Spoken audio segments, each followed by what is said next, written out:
ভারতীয় জনতা পার্টির পশ্চিম ত্রিপুরা লোকসভা আসনের প্রার্থী বিপ্লব কুমার দেবের সমর্থনে সদর শহরের জেলা ও সদর গ্রামীণ জেলার সাংগঠনিক বৈঠক হয় আগরতলা টাউন হলে। সেখানে বিভিন্ন স্তরের নেতা নেত্রী এবং কার্যকর্তারা অংশ নেন।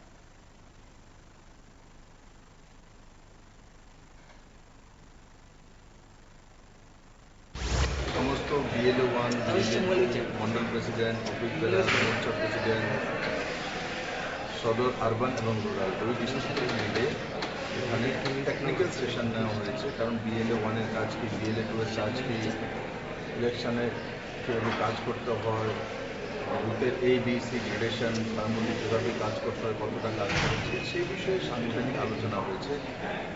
আর স্বাভাবিক লোকসভা নির্বাচন নির্ঘণ্ট বেজে গেছে, আর কার্যকর্তাদেরকে সেই বিষয়ে অবগত করা, উৎসাহিত করা এবং ফিল্ডে গিয়ে কাজ করা আজকে টাউন হলের বৈঠকে এটাই মূল।